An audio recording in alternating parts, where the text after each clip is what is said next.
Educational audio book series के अंतर्गत अगली पुस्तक है श्री रमण महर्षि का उपदेश अपनी सहज अवस्था में रहिए, जिसके संपादक डेविड गॉडमैन हैं।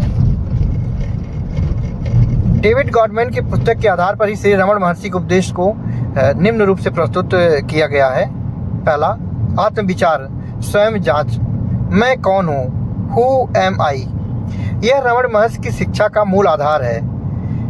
जब भी कोई दुख, भय या चिंता उत्पन्न हो, स्वयं से पूछो, यह दुख किसे हो रहा है, मैं कौन हूँ। इस प्रश्न का उत्तर शब्दों में नहीं बल्कि अनुभव में ढूंढना है।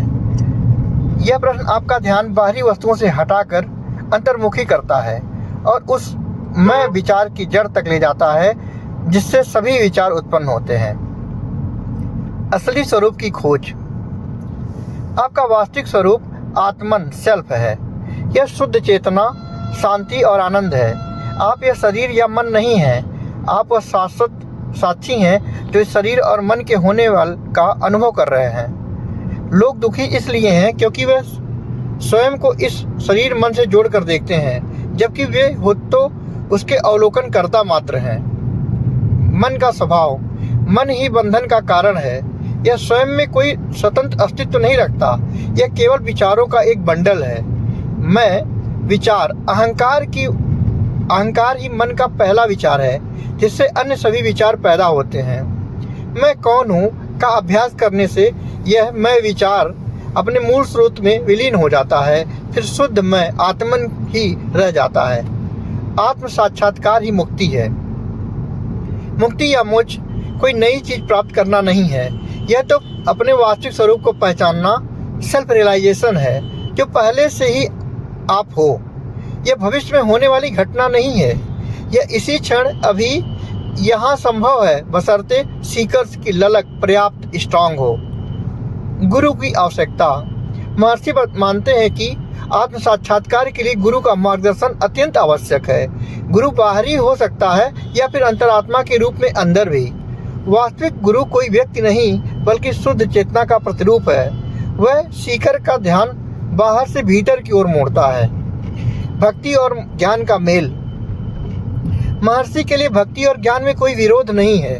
ईश्वर या गुरु के प्रति पूर्ण समर्पण भी अहंकार के विलुप्त होने का एक मार्ग है। जब मैं अहंकार समर्पण द्वारा विलीन हो जाता है तो जो शेष रह जाता है वही ईश्वर आत्मन है।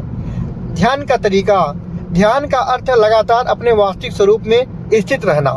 विधि। मन को बाहरी विषयों से हटाकर अंतर्मुखी करो और स्वयं के भीतर मैं की भावना पर टिके रहो।